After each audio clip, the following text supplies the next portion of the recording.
Hello guys, మన daily రొటీన్లో use అయ్యే హోమ్ మేడ్ షుగర్ వ్యాక్స్ ఎలా తయారు చేయాలో చెప్తాను. ఫస్ట్ అయితే ఈ వీడియోకి లైక్ చేయండి, ఛానల్ని సబ్స్క్రైబ్ చేయడం మర్చిపోకండి. ముందుగా బౌల్లో 1 కప్ షుగర్ని యాడ్ చేసుకోవాలి. Half cup lemon juice, half cup వాటర్ని కూడా యాడ్ చేసుకోవాలి. Water and lemon juice equal క్వాంటిటీలో యాడ్ చేసుకోవాలి. స్టవ్ ఆన్ చేసి మిశ్రమాన్ని కుక్ చేసుకోవాలి. షుగర్ వాటర్లో మెల్ట్ అయ్యే వరకు కలుపుతూ ఉండాలి. ఈ షుగర్ అడుగు పట్టకుండా మాడిపోకుండా కలుపుతూ ఉండండి. షుగర్ ఇలా బబుల్స్గా ఫామ్ అవుతున్నప్పుడు ఇంకొంచెం జాగ్రత్తగా చెక్ చేసుకుంటూ ఉండాలి. షుగర్ సిరప్ కరెక్ట్ కన్సిస్టెన్సీకి వచ్చిందా లేదా అనేది చాలా ఇంపార్టెంట్.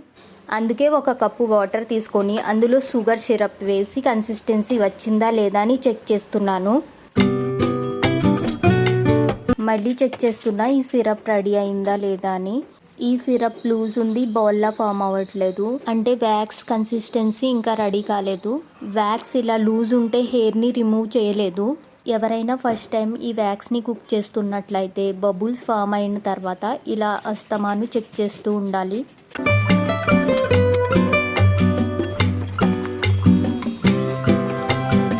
వాటర్లో వేసినప్పుడు సిరప్ సాఫ్ట్ బాల్ లాగా ఫామ్ అయితే వ్యాక్స్ కన్సిస్టెన్సీ రెడీ అయినట్టు. ఈ వీడియోలో చూడండి, షుగర్ అనేది బాల్ లాగా ఫామ్ అవుతుంది అండ్ సాఫ్ట్గా కూడా ఉంది. ఇలా సాఫ్ట్ బాల్ లాగా ఫామ్ అయితే కన్సిస్టెన్సీ కరెక్ట్గా ఉన్నట్టు. ఈ టైంలోనే స్టవ్ ఆఫ్ చేసి వ్యాక్స్ని బాటిల్లోకి ట్రాన్స్ఫర్ చేసుకోవాలి. మనం ఇంకా ఎక్కువ టైం కుక్ చేస్తే కనుక స్టోన్ లాగా రెడీ అవుతుంది. ఇక్కడ కన్సిస్టెన్సీ అనేది చాలా ఇంపార్టెంట్. వ్యాక్స్ని లూజ్గా రెడీ చేయొద్దు అండ్ స్టోన్ లాగా కుక్ చేయొద్దు. ఇప్పుడు మనకి పర్ఫెక్ట్ వ్యాక్స్ రెడీ అయ్యింది.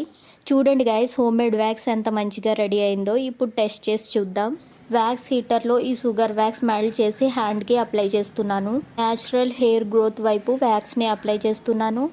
వ్యాక్స్ స్ట్రిప్స్ని అతికించి పుల్ చేస్తున్నాను. వేరే వాళ్ళు వ్యాక్స్ చేస్తే మనకి పెయిన్ వస్తుంది కదా, మనం చేసుకున్నా కూడా అలానే పెయిన్ వస్తుంది. ఈ వ్యాక్స్ అయితే సూపర్గా వర్క్ అవుతుంది. Don't forget to subscribe.